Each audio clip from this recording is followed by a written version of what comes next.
ଆଜି ଆମେ ମାନେ କୁଆଡ଼େ ଯାଇଥିଲୁ ଭିଡ଼ିଓଟିକି ଲାଷ୍ଟ ପର୍ଯ୍ୟନ୍ତ ଦେଖିବାକୁ ହେଲେ ସବସ୍କ୍ରାଇବ୍ କରିବାକୁ ଭୁଲିବେ ନାହିଁ। ଆଜି ଆମେ ଯାଇଥିଲୁ ଘଟଗାଁ ତାରିଣୀଙ୍କ ପାଖକୁ। ଏତେ ଦିନ ପରେ ମାଆଙ୍କ ପାଖରେ ଆମ ଡୋରି ଲାଗିଛି, ଆମେ ଚାଲିଲୁ ତାରିଣୀ। ଗାଡ଼ି ଆସିକି ପହଞ୍ଚି ଯାଇଥିଲା, ଆମେ ସବୁ ବସିକି ଚାଲିଲୁ ତାରିଣୀଙ୍କ ପାଖକୁ। ଆଜି ଦେଖିମି କେତେ ବର୍ଷ ପରେ।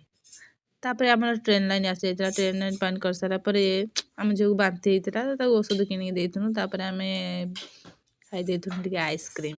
ଏଇ ପାହାଡ଼ ଗୁଡ଼ା ଦେଖିଲେ ମୋର ମନ ହୁଏ ଘରକୁ ଆଉ ନ ଯାଆନ୍ତି କି, ଏଇଠି ହିଁ ରହିଯାଆନ୍ତି କି। ମୋତେ ଏତେ ଭଲ ଲାଗେ।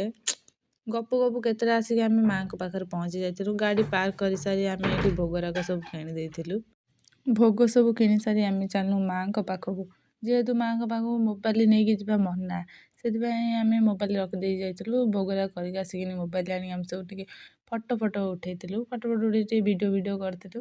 କରିସାରିଲା ପରେ ଆମେ ଚାଲିଲୁ କିଛି କିଣାକିଣି କରିବା ପାଇଁ। ଏଇଟା ହେଲା ମନ୍ଦିରର ଭିୟୁଟା। ବହୁତ ସୁନ୍ଦର ବି ଦେଖାଯାଉଥିଲା। ଆମେ କିଛି କିଣାକିଣି କଲୁ। କିଣାକିଣି କରିସାରି ଆମେ ଚାଲିଲୁ ଖାଇବା ପାଇଁ। ଆକ୍ଚୁଆଲି ଖାଇବାଟା ଏତେ ଭଲ ନଥିଲା, ତଥାପି ପ୍ରାଇସ୍ ଅନୁସାରେ ଭଲ ଥିଲା। ତାପରେ ଆମେ ଚାଲିଲୁ ଘରକୁ। ଦେଖୁନ ଏଇ ତ ଯାହା ହେଉଛି ଆଉ, ଘରେ ଆସି ଚେକଅପ୍ କଲାଣି।